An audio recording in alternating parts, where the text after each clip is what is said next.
Welcome to trending cine news. Sun டிவியில் நாளையிலேருந்து ஒளிபரப்ப போகிற அன்னம் சீரியலில் யாரெல்லாம் நடிக்க போகிறாங்க அப்படின்றத முன்கூட்டியே ஒரு வீடியோவில் பார்த்துருந்தோம். இதுக்கப்புறமா விஜய் டிவியோடைய ஒரு பிரபலம் சன் டிவியோடைய அன்னம் சீரியலுக்கு வந்திருக்காங்க. பாக்கியலட்சுமி சீரியல் மூலயமா அதிக அளவு ஃபேமஸான திவ்யா கணேசன் தான் ரம்யா அப்படின்ற கேரக்டர் அன்னம் சீரியலில் நடிக்க போகிறாங்க. சீரியல் ஆக்டர் திவ்யா ஒரு ஃபேமஸான ஆக்டர் அப்படின்ட்டு சொல்லலாம்.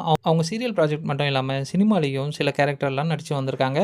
பாக்கியலட்சுமி சீரியல் மூலயமா அதிக அளவு ஃபேமஸ் ஆகிட்டு மக்களிடையே ஒரு நல்ல வரவேற்பையும் வாங்கியிருந்தாங்க. அதுக்கடுத்ததாக அவங்க மகாநதி சீரியல்லையும் இப்போ நடிச்சுட்டு வராங்க. சன் டிவிலையும் ஆரம்பத்தில் அவங்க சில ப்ராஜெக்ட்கள் பண்ணியிருந்தாலும் இப்போது அன்னம் சீரியலில் ரம்யா அப்படின்ற கேரக்டரில் வந்திருக்காங்க.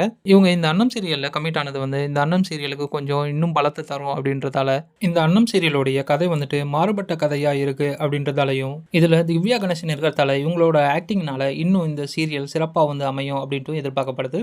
ஆல்ரெடி சுந்தரி டெலிகாஸ்ட் ஆகிட்டு இருந்த அந்த 7:00 ஸ்லாட்டில் மறுபடியும் இந்த சீரியல் ஒளிபரப்பாகுது. இது வரைக்கும் அந்த 7 மணி ஸ்லாட்டில் ஒளிபரப்பான அனைத்து சீரியல்களும் மெகா ஹிட் ஆனது தான் வழக்கம்.